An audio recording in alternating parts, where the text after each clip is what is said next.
Welcome to Behind the Crown podcast with your hosts, Bryan Hutson and Josh Griffin. Sit back and enjoy these great stories and memories of the Kingsman Quartet. Host Griffin and Bryan Hutson. Good evening, Bryan. How you doing, sir? I'm doing well, Josh. How you doing? I'm doing good, doing well, sir. Good to see you. For those joining us, this podcast is dedicated to the men, the message, and the music of the mighty Kingsman Quartet. Josh, it is definitely good to see you today. How's things going in South Georgia? Hot, a little bit of stormy weather, but mainly hot. Yes. Yeah, well, that's about the same here in Ohio. We're getting some storms pretty much off and on all day. Kind of a day you know, when you hear the storms, it's kind of day you want to stay in bed all day, you know, just kind of take a nap all day. So, especially but anyway, AC, yes. That's exactly right. Well, Josh, before we introduce our special guest tonight, yes, you know, a couple episodes ago, we started this new segment of the podcast, useless information. You know, most people, and especially men, have a lot of useless information in our brain. And we thought a couple episodes ago we would start introducing this useless information segment. So, Josh, what piece of useless information do we have for today? Yes, the actors who voiced Mickey and Minnie Mouse got married in real life. Oh, okay. Minnie's name was Russie Terrell, and Wayne Allwine was Mickey Mouse. They tied the knot back in 1991. That's pretty cool. That's pretty cool. My granddaughters would appreciate that because, man, there you go. Back when, especially when the oldest one, she's 10 now, Cha-Cha is her nickname. Man, anything with Mickey or Minnie, she had to have, and you know the kids would love that piece of trivia. So that's good information for a poppy to know. You know what I'm saying? There you go. That's right. That's exactly right. Anyway. Oh, goodness. Well, Bryan, who we got lined up to be our guest tonight, sir? Let's go ahead and tell the good people. Well, Josh, I tell you, in the Kingsman world, the Southern gospel world, the word legend gets thrown around quite a bit these days. Yes. But this gentleman we have tonight on the podcast is undoubtedly a true living legend, and probably one of the finest singers ever to come along. And that is the truth. That's just not exaggeration. But I would be willing to say the most emulated tenor singer that's ever walked on a gospel stage. How about it for Johnny Parrack? Johnny, how you doing, my friend? Man, I'm doing wonderfully well, and all those kind words. I'm looking around to see who walked in. Oh no, John, but seriously, man, we appreciate you being on the podcast with us, and you know we dedicated this podcast. We were kicking around an idea about a year ago to do a Kingsman podcast and just talk about, you know, honor the guys that stood on the stage with the Kingsmen, recorded so many great songs through the years. And man, we were counting down the days that we could get you on the podcast because, you know, to us, to a lot of gospel music fans, especially Kingsman fans, man, you're the ultimate tenor. So, man, we're just thrilled you're on the podcast with us. Man, I appreciate that. I really do. And I'm looking forward to, I don't know what we're going to do, but anyway, we'll do that. But I do appreciate the invitation and the opportunity to be a part of this. And I do thank you for the kind words. I've never looked at myself as a legend. My wife says I'm a legend in my own mind. Well, I can relate to that as well. My wife says the same thing about me. So, but so John, most people know you from your years with the Kingsmen. So where did your love of music really start? Mine? Yeah. Well, it started. I was very young. We used to go. I grew up in Texas, and we went to Sundays. Church wasn't a big deal for us, but we went to a lot of singing conventions, and that's where these different companies would come in. And back then, it was Stamps Baxter, two different companies, and they printed convention songbooks, and they'd bring them around, and people would buy them.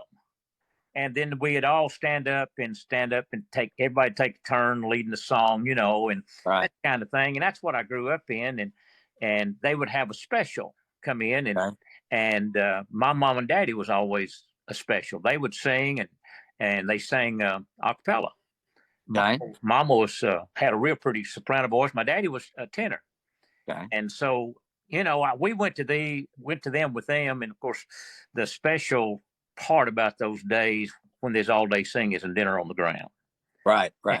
Because, you know, there was a lot of good food and there was a whole lot more girls. So, so that kind of thing. And yeah. so that's what I grew up in. I always loved it, and my daddy and mom would always sing one or two or three of the same songs I always knew, but on the way they would practice. Okay. And so one day we were going there, and right all of a sudden I just started singing with them. Wow. I knew the song, I knew the words, but I was singing a third part. Okay. And didn't even realize, but I could hear all four parts. That was just always I could do that. Yeah. And so I started singing. My daddy turned around and looked and stopped, and he said, and I can't say what he said, but he said, you can sing. Yeah. I was about 9 years old. And so I sung with him that day. Wow. And so when I got through, we walked off with these older people got to putting quarters in my pocket. Yeah. And, man, I'm going to do this more often. Yeah, if you're getting paid for it, yeah. Yeah, I was a professional at 9 years old. Right. Yeah. But that's, and of course, I love quartet music. Yeah. If a quartet showed up, I would sit there and listen to them all day. Wow. And Daddy would take me to the Will Rogers Coliseum in Fort Worth, Texas, and W.B. Nallon had all the quartets and the Statesmen, the Kingsmen, and the Blackwood Brothers, Oak Ridge. They were just, and we had what was the Gospel Singing Caravan, and there was Jubilee. Yeah. Later there was a Singing Time in Dixie on television, and there was one called Bob Poole's Gospel Favorites. Yeah. And so in Fort Worth, Texas, we picked up all those channels, and wow. So that's how I grew up singing, and that's I love started right there. Wow. That's pretty awesome. Yeah. I never got away from it. Yeah.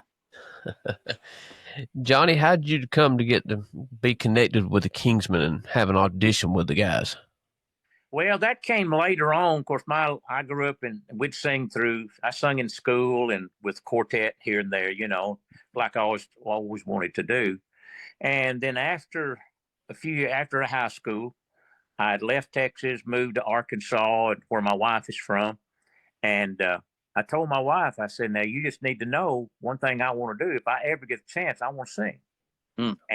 And so she really kind of started helping me find the.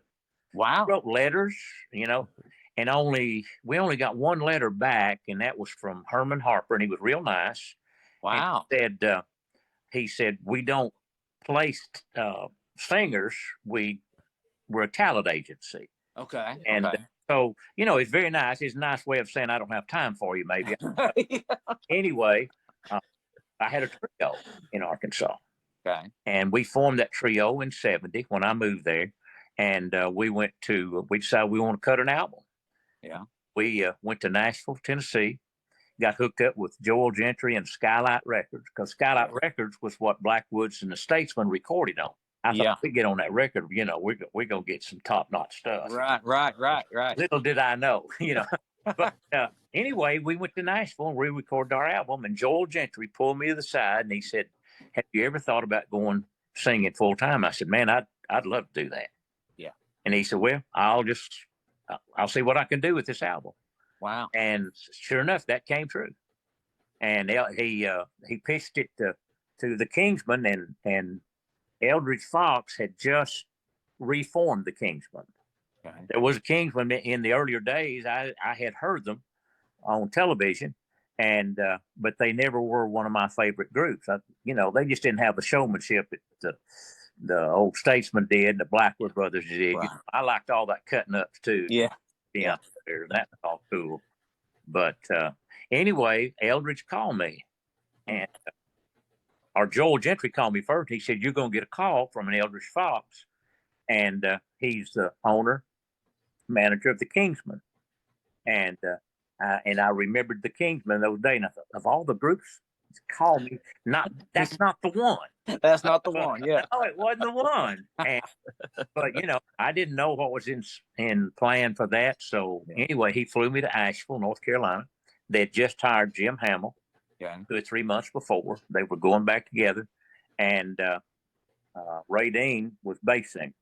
Yeah. So anyway, I flew to Asheville and got the job. Yeah. Wow. And so I said, I'll go back home, give my notice and be back up here a couple of months or whatever. Yeah. Month or something like that. Do you remember what song you sang for the audition? Do you remember what songs you sang? Well, No, I do not. Okay. We sit there. The funny story about that, the first time I tried out, I didn't get the job. Really? Okay. We were sitting in the Foxy's music store. Yeah. Singing a cappella. And Sundays, Hamill sings hard. You know, I wasn't used to that. I had to learn later on, but he sung hard. And he said, he stopped the music and told Foxy, he said, I can't hear you. I said, you guys are loud. And so Foxy said, I tell you what, we'll practice tomorrow night. We'll set up a sound system. Yeah. Okay. Well, we walked in there and we sung. It was a song I knew, yes, or I knew part of it, you know, whatever. Yeah. And so we didn't get halfway through that first song, and I got the job. Wow. And so that's great. So I told him I'd be back, try to be back in months. I don't feel like, well, I no sooner got home, they called me. Yeah. And they had sung in Mobile, Alabama, or were going to, or something. They'd sung someplace, and Hamill threw a fit. He said, you call Parrack and get him up here now. Wow. So he called me the next day. Okay. And I had to go in and tell my boss again that I got to leave at the end of this week. Yeah. Wow. And I hated to do that. And he said, well, I understand you got to do what you want to do. And very nice about it. He didn't give me any extra money, but you know, but anyhow, that's what mechanics don't get paid a lot in those days. Right. But anyway, we drove to Asheville, North Carolina that week. Left on Friday, I think. We got, or maybe Saturday morning early. And and we got to Asheville late that night. Checked into the motel where I was supposed to check in. And the next day they came through and picked me up and left my wife, and Jay was 3 months old. Wow. And left him with Eldridge's wife, and my wife standing there crying, didn't know what she was going to do. And we drove to Madisonville, Kentucky. And on Monday, we recorded an album. Wow. Didn't waste any time. No, it didn't waste any time at all. And I can relate to some, I can remember some of the songs we sang, but they had a TV show in Greenville, South Carolina. And in those days, and so their sponsor was Colonial Mobile Homes. And the first album we ever cut, I wasn't with them 24 hours at practice, and the only practice I had for that album was on that bus on the way up. They had a piano on that bus. Okay. And so we were practiced for the music and got up there and we did that album in one day. Wow. And rest is history. Well, it looks like now. This was that 71 or 72, Johnny? That was in 71. 71. Well, I looked up some of the stats. Now, according to Wikipedia, I'm hoping this is correct, but it looks like to me you all cut 5 albums in 72. You cut 6 albums in 73. And that was including Big and Live, of course. 1 album in 74, 3 albums in 75, and 3 albums in 76. So it looks like when you guys cut like 6 albums in 73, 5 albums in 72, man, y'all had been in studio all the time. I mean, pretty much. That's a lot. And plus your tour dates. We recorded one in 71. And that was because that happened in September. Okay. Or end of August, somewhere right in there, right after Labor Break. When I got there, we recorded within 24 hours time I got on that bus. Wow. And I don't think, I cannot remember. Yeah. I don't think we recorded anything the rest of that year, but yeah, we recorded at least that many in 72. And what year did you say we only cut one? It's 1 in 74.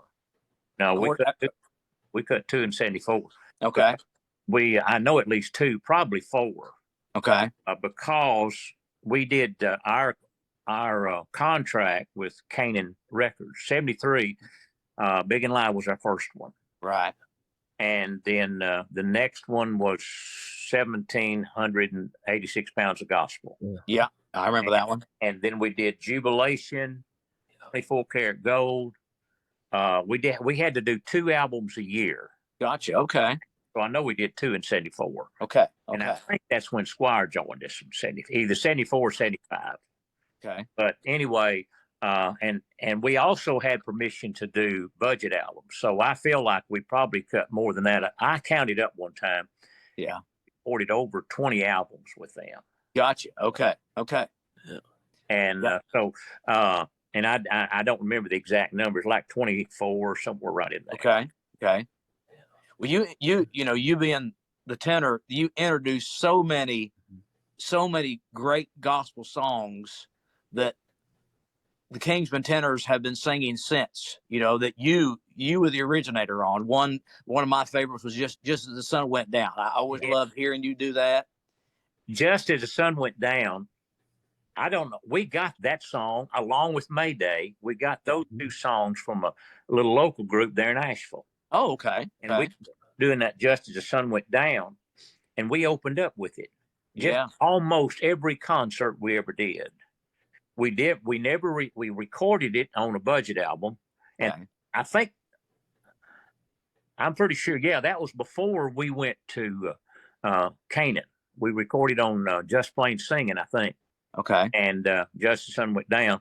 And if we ever, it was not a song that would stand everybody up, as Hamill used to say, make you throw babies out of the balcony. Right. But if you didn't do it, we got chewed out.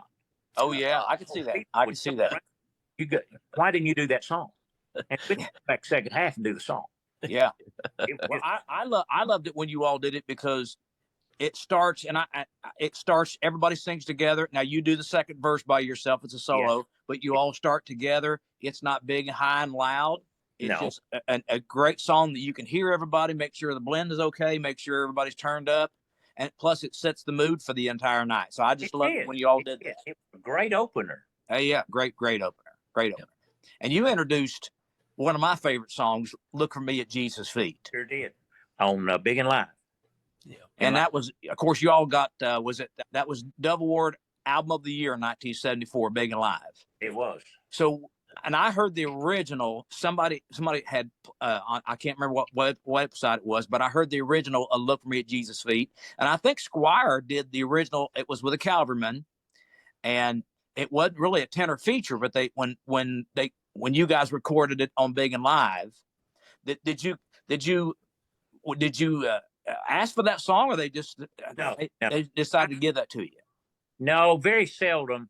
I would sing whatever they want me to sing. Right. There might have been a couple of times when I asked for a particular song I'd like to do, and we never had any kind of problem with that. Okay. And but I didn't ask for that one. No, they just wanted me to sing it, and it's weird. We had cue cards for that concert. Really? Okay. I never knew that. We had those baby A7s for floor speakers, mics, and there was a big old poster board down there, and I misread one of the words. Did you really? Okay. Yeah. Let me see, what line was it? I think it was in the second verse. Perhaps you'd like to meet me down here when my race is run. Yeah. But it's supposed to be when my race is run down here. Okay. Backwards. So it's, you'd like to meet me back down here. And that's what the album. I never thought of what I did, but it's still there. Wow. Okay. That's well, and then plus Big and Live introduced the Glory Road. Glory Road. And any quartet man worth his salt better know the Glory Road. If he sings bass or baritone or lead or tenor, he better know the Glory Road. Yeah. So let me ask you, John, and I've told people this for years and years. You're the most emulated tenor because of Glory Road. Yeah. Because any tenor, whether it be the Kingsmen or an up and coming group or a tenor, if he does a little flip that you do on the on the chorus, on the second chorus, they're emulating Johnny Parrack, and they may not realize they're emulating Johnny Parrack. And that, to me, that is so cool, because I've heard guys that are 25 years old that you were gone way before they were ever born. Out of gospel music, I'm saying you're emulating Johnny Parrack, and you don't even know you're doing it. Yeah. So was that something you just come up with? Because I heard the original too, and that the cavalryman tenor, he didn't do that. So it's just something you just popped in there? That's just something I do. Wow. Okay. And Hamill loved it, and so that became kind of a symbol, I guess. I always did it that way. And there was a couple other songs I would do that little yodel thing there. Yeah. And I would make it like a yodel, not just into it. And he always liked that. So wow, that thing kind of stuff. Well, that is so cool to me. I've told everybody, I said, man, if any tenor ever sings that song, whether they're Kingsmen or whatever group they're in, they're emulating Johnny Parrack because you were the original, you were the originator of that. So thought that was pretty cool. You'd be amazed at how many times down through the years, if somebody, a group would come and sing, and I would go hear them or whatever. Even when Jay was with Gold City, if I was there, they would have me come up and they would do Glory Road. Just so they could hear you do that. Yeah, they'd do it. So 10 million times, I think. Oh yeah. I would if you had a nickel for every time you sung that, man, you'd be a millionaire. I would. I'm telling you, I would. You absolutely would. Well, and then you won individually. You won favorite tenor 1976. I did. Okay. Now, how long after that did you leave? I left the next year. I left in 77. Okay. Goodness. 77. Okay. Johnny, what was your favorite song to sing while you were with the Kingsmen, sir? Oh, wow. Josh, that's kind of hard to answer. I had a lot of songs that I enjoyed singing. I would just say I was living my dream. So, and Hamill would he pushed me toward the front. And so I kind of got big-headed somewhere along the line. That's my fault. I let that become, I didn't have just one particular song. I never tried to say, I want to sing my song. It was never like that. And I never did do that. And I guess it would depend on where we were. Or what kind of crowd we had, because we could go to some places and a song would be good everywhere else. You go there and sing it, he'd die. Yeah. I'll never forget one time our first time we went to sing, and this was before Big and Live, so before Nick Bruno came along, the old group, and we were up in I think it was Virginia. Winchester, I think it was. Okay. Here it was. And you remember John Broom? Yeah, Big John Broom. Yeah. John Broom played the drums because we'd hired Jim McCauley. So he's playing the drums. And, he was huge. He weighed 400 pounds. Yeah. But he did a song called The Preacher and the Bear. I remember that. You remember that song? Now, it's a stupid song. It's got about as much gospel in it as Old MacDonald. And so for some reason, we were singing up there and we were struggling. I mean, these people just say, yeah, that kind of thing. Because they were really just kind of testing us out. Okay. They wore me. I'd try to do something on a song, and it would just be mediocre. Yeah. Well, for some reason, they called John Broom up there to do Preacher and the Bear.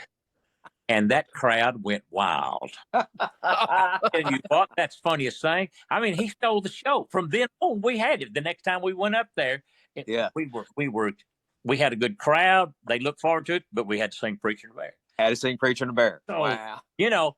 A favorite song is, I guess, whichever one they like the most. Yeah. That makes sense. For that, and a lot of times you could do something, and like one place, as I said earlier, you do something, it'd go over well, go to somewhere else, and no, you don't do that there. You find, wow. Well, John, do you have a least favorite song? Oh wow, yeah. Well, the reason I'm asking that because I've had people ask us. So, well, you know what? Bryan was like during my tenure, there was a couple songs I didn't really care about singing. I sung them anyway, regardless of what they called. Yeah, they called them. I sung them, but Tree was just never my favorite. Favorite Apple Tree. Yeah.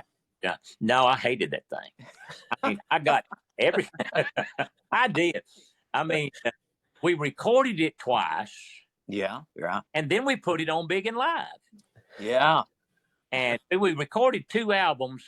We recorded an album back earlier than that, and we put it on there, and it was called A Whole Lot of Gospel. Right.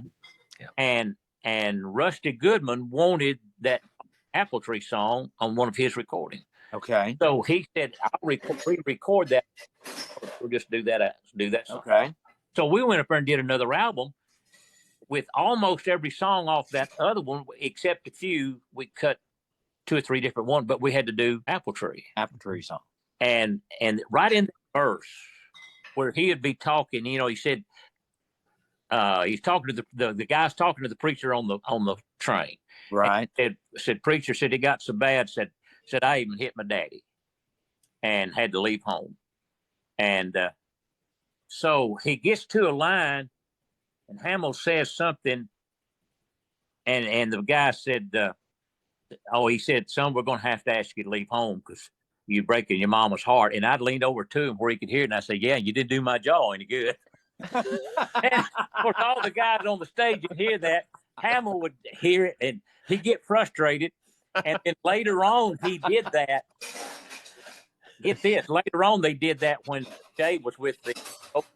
Yeah. Did that with all the guys up on the platform, and did that, and Jay leaned over his back and said, yeah, and you did my jaw no good. Hamill turned around and said, like your daddy. Yeah, that's awesome. That is awesome.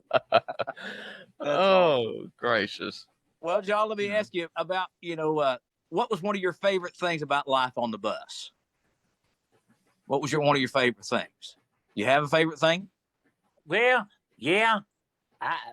It's hard to get one to stand up. We had a lot of good times on the bus. We had our down times, and right. The 2 times that we went on trips that lasted 3 weeks. Now those got kind of tight. Yeah, you're away from home. But the favorite times, I guess, of course, we all would eat. A lot of us played golf. Yeah, and but we'd get on a long trip sometimes, and we'd sing a song or two and just cut up and horse around, and then somebody would tell a joke. What I really enjoyed was the fun times we had on the bus. Yeah, and we had a lot of them. Yeah, we really did. We'd play card games or word games, just fellowship. Yeah, a lot of people think, I always heard stories growing up. The only time the guys got along in the group was when they was on stage singing. On the bus, they hated one another. That wasn't the case. You had one of the guys probably closer to you as a friend than maybe another. Right. You understand?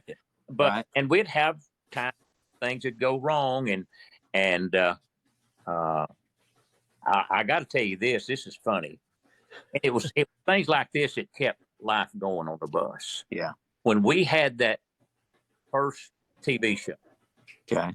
And Hamill would, he would get off and direct and listen to everybody. And he liked to do that. He liked to show off. He'd show off like he was a music director. Well, we singing a song. He wanted to hear us do a song. And we were singing an old song, One More River to Cross.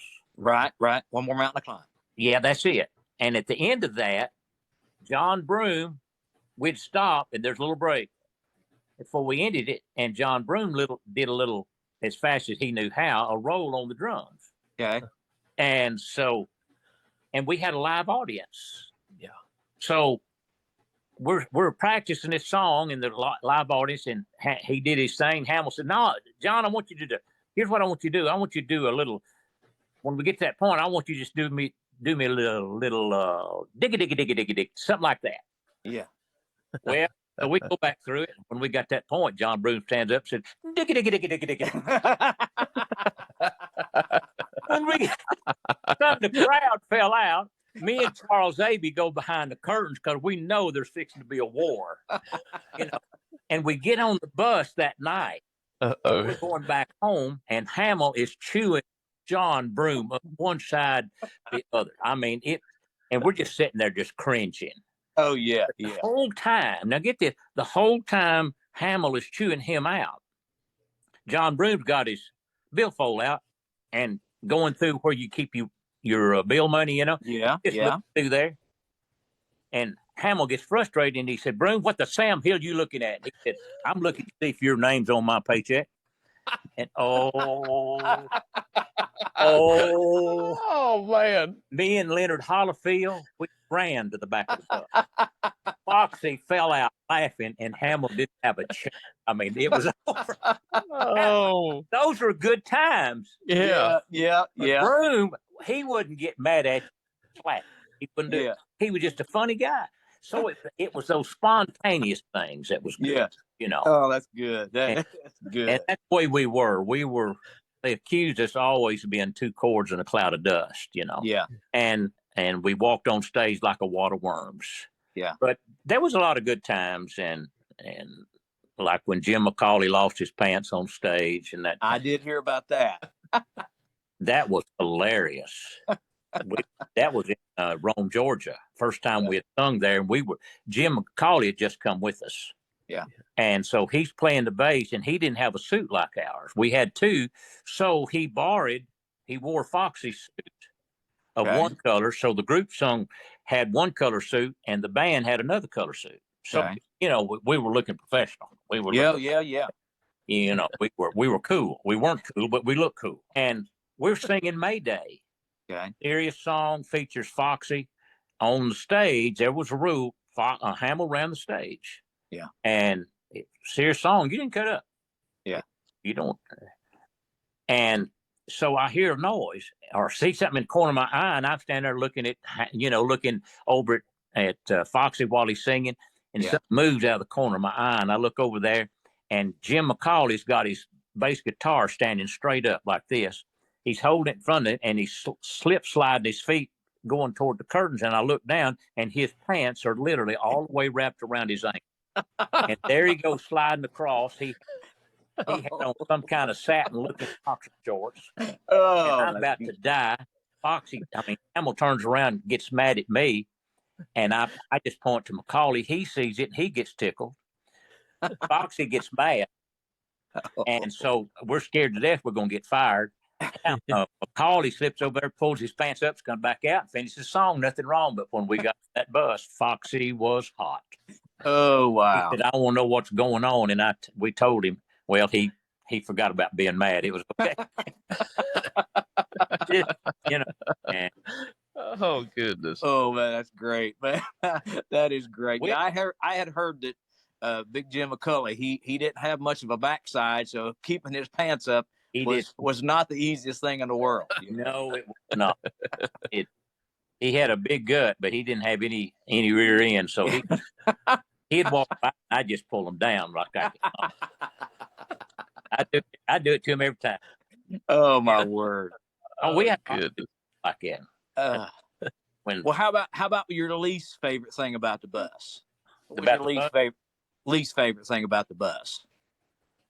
About the bus? Yeah, or just life on the bus. What was your? Well, I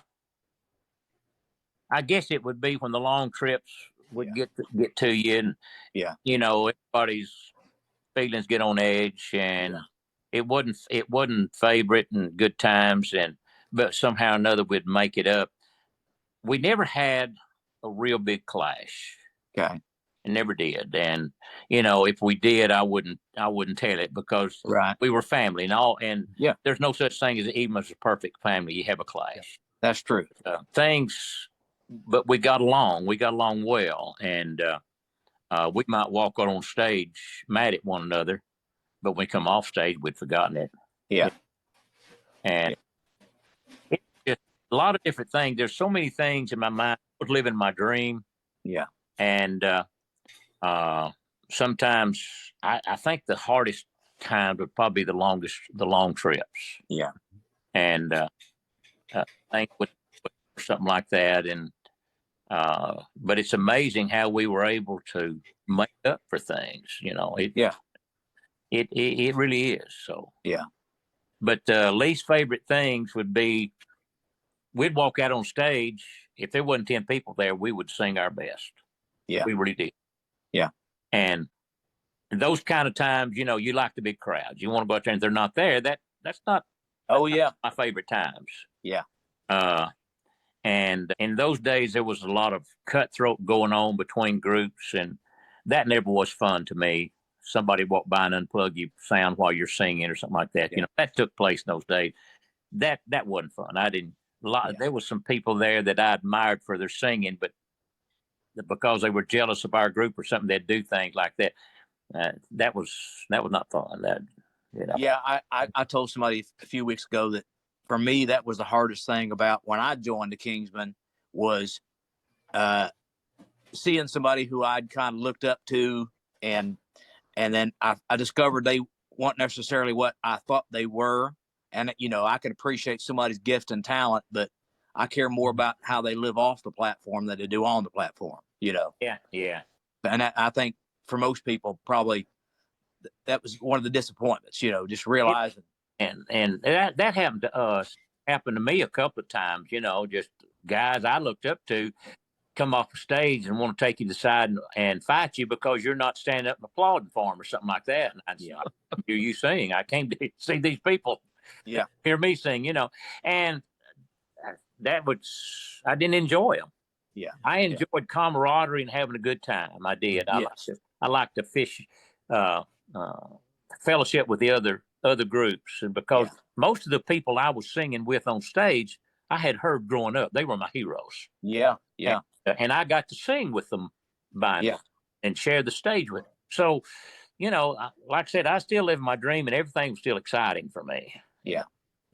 And what not to interrupt you, Johnny, but during that time you mentioned about some of your favorites. So who was some of your, because I always want to know my heroes, who they listen to. So any particular singer you just love to hear sing? Yeah, there were several. Of course, J. Cass, and J. Cass was a gentleman. He was always very nice to me. Rex Nealon, and of course, I liked all the Statesmen. There was several I enjoyed here. The Imperial.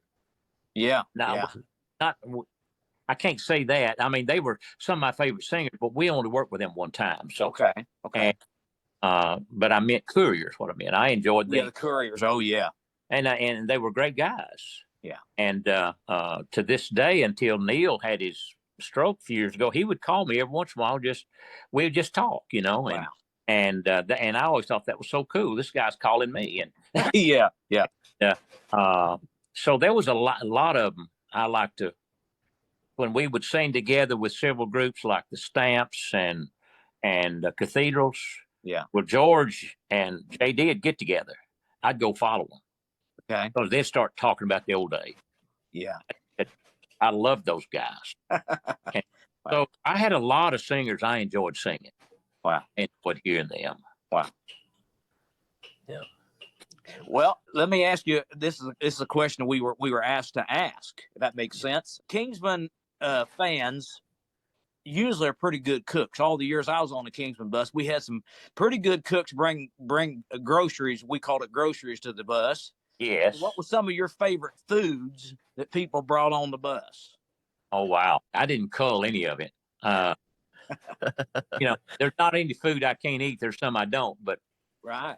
I remember there was a couple, they're both passed on now, out of Rome, Georgia.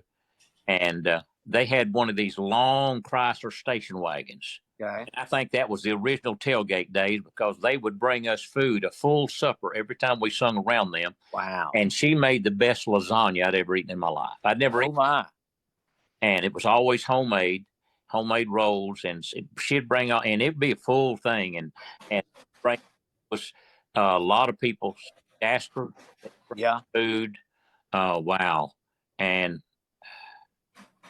I don't remember anything I didn't eat. Okay. I look forward to those days. Oh yeah, especially if it was real food, because people. I know for me, they'd bring cookies and brownies and things like that. And when I'm hungry, man, it's a late night. I want real food. I don't want to have a handful of cookies or something or a pie, which ain't bad. But when if it's real food, chicken or lasagna or just real food, man, you hook me up. One of the worst things that happened to us in food, and it wasn't the food was bad. It was that, remember the older days, that sponsor we had for our television show, Colonial Mobile Homes. Well, Roy Carden was the manager, and he oversaw our television thing, and his family was having a reunion. We were headed to Cummins. I think it was Cummins, Georgia. Okay. And that was for, I think it's Labor Day weekend that year. And so he asked us to stop by and sing a couple of songs at their family reunion. It was at It was at a courthouse square someplace. I don't remember, somewhere in Georgia. I don't remember where it was. And so we stopped and did that. Well, we ate. Yeah. Invited us to eat and all that food. Oh, we gorged ourselves. Yeah. Foxy forgot to tell us that the moment we get to Cummins, Georgia, we're supposed to sing that afternoon, but some of our fans have rented the lower bottom part of a bank, and they're going to feed us. And you know how long it took us to get from one meal to the next meal? 1 hour. No. And we had to go down there and act like we enjoyed all. Oh, yeah. Yeah. You ever tried to sing on twice as much food you've ever eaten in your life? It's miserable. Miserable. Oh, goodness. You know, suffice it to say, nobody liked Foxy right about that time. I mean, we ate food, and I'm sure it was good, but because we were so full, it tasted good. You know? Oh, yeah. Yeah. Oh, goodness. And they done all that work. You have to at least pretend you like it, you know. Just, boy, good. Just really good. Oh, we should give him a bite. You know? Oh, that's good. That's good. Well, y'all, I tell you what, Mr. Johnny, this has been a great episode. Y'all will have to join us next week for part 2. And Johnny's got some more great information he's going to tell us. We're definitely going to talk about Big and Live album, and got some other things we'll mention. But this has been a great episode with Johnny Parrack. Bryan, I tell you what, he's done a great job, and this has been a great one, hasn't it, sir? Absolutely. We'll get him on. We'll finish. We'll do part 2. Yeah. All right. Be good. Sounds good. Be listening for part 2 next week. Thank y'all so much. Thank you for listening to this episode of Behind the Crown podcast with your hosts, Bryan Hutson and Josh Griffin. If you would, please like, rate, and share this episode. Join us again for another episode of the Behind the Crown podcast.